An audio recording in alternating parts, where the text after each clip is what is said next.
Huwag mong tatapusin yung videong to dahil pag tinapos mo yung videong to, isa ka sa mga mabubudol. Kung kilay is life lang ang hanap nyo, ay for sure ay ibibigay ko sa inyo ang kilay na pangarap nyo. At ito na nga, simulan na natin sa first client ko. Ito nga po pala yung browse status ng client ko. Kung mapapansin nyo, medyo makalat at hindi talaga maayos yung pagkakashape. Dahil alam nyo na yung client ko na to ay biktima din to ng aking mga sample video or sample creation. Dito nga nababaran ko na siya ng anesthesia ng more than 30 minutes, then nag-brow mapping na kami and shaping. Don't worry, the moment na magpagawa naman po kayo sa akin, may pre-approval po tayo regarding po sa shape and regarding po sa structure ng kilay nyo. Syempre, kung ano po mas babagay or saan po kayo mas magiging maganda, ayun naman po yung ginagawa ko. At itong client ko nga na ito ay isa din to sa mga na-stress regarding sa pagkikilay. Dahil nga gusto niya paggising niya, pagbangon or pagligo niya ay on flick na kagad daw yung gusto niyang kilay. Kaya naman sinubaga naman tayo para hindi to pa rin yun. Kaya naman right after ko matapos yung kilay niya, i-microblading plus shading, eto na po yung naging resulta ng kilay niya. Yan po tayo ng malalim ng 3-2-1. Char!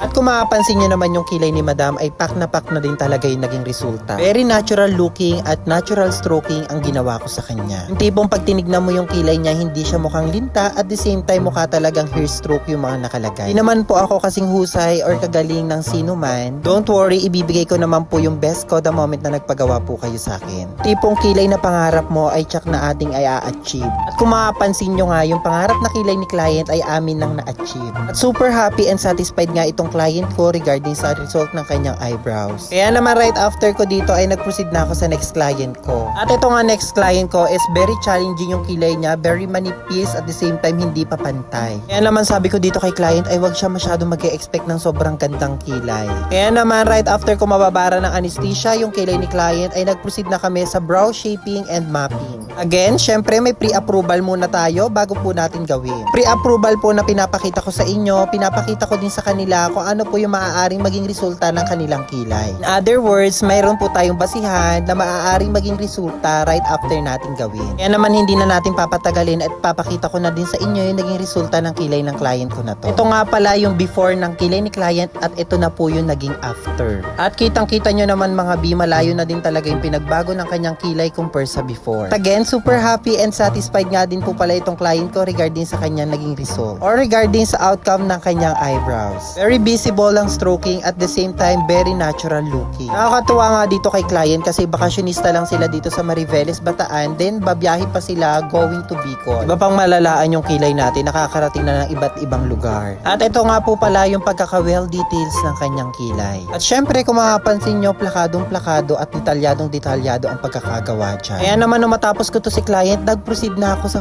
aking pang third client. At itong client ko na to, super undecided pa siya kung magpapakilay ba siya or hindi. Per observe pa nga ito sa mga naunang nagpakilay bago siya magpagawa sa akin. In other words, itong client ko na to parang duda sa mga gawa ko. Kaya naman tamang observe muna siya kung maganda ba talaga yung mga ginagawa ko sa kilay. At nung makita niya na nga yung mga sample creation ko ay hindi na din talaga siya nagdalawang isip kung magpapagawa siya or magpapagawa ba talaga. At ito na nga, hindi na nga talaga siya napigilan at ito, shinaping and mapping ko na yung kilay niya. At syempre, same procedure, may pre-approval muna kung ginawa sa kanya kung i-approve niya ba or hindi. By the way, ang paggawa ko nga po pala ang ng kilay, hindi po yan nakadepende sa mga kagustuhan nyo. Nakadepende po yan palagi sa aking mood. Pero joke lang po yun, nakadepende po yan sa ating mga face structure at the same time sa ating age. Pero kung may inspiration po kayong kilay, don't worry, sabihin nyo lang po sa akin at ayun po ang pagbabasihan natin. Face structure tsaka age lang din po ang madalas kong kinoconsider. Sa paggawa ng kilay, hindi naman po basta madali or hindi naman po basta-basta. Tinding hingahang malalim din po ang nangyayari sa akin kung paano ko po yan na-achieve. And regarding nga po pala sa mga prices po ng services po namin, pwede po kayo mag-PM sa aming mismong page, Clinic Happy Salon and Spa Mariveles, Bataan. Diyan nyo po makikita yung prices ng services po namin at the same time yung exact location po namin. Make sure na mag-chat or magpa-schedule po kayo the moment na magpapagawa po kayo sa amin. And regarding nga po pala sa oras or duration kung ilang oras po yung ginagawa, usually 1.5 hour to 2 hours po yan ginagawa. Na kailangan magpa-schedule or magpa-book po kayo the moment na pupunta po kayo sa aming salon. At sa mga nagtatanong kung masakit po ba magpa-microblading, 0 to minimal pain lang po yung maaari nyong maramdaman. Don't worry po kung mahina po yung pain tolerance nyo, nagre-reapplication naman po ako ng anesthesia. In other words mga B, yung may experience nyo dito, mas masakit pa yung ine-expect nyo compare sa reality. Kaya naman kung napapanood mo to at umabot ka sa videong to at na-inspired ka sa aming brow creation, Mention mo na yung mama mo, kapitbahay mo, kapatid mo, kakilala mo, katrabaho mo. At sabay-sabay na din kayong magpakilay. At syempre, share mo na din yung videong to. Thank you so much for watching.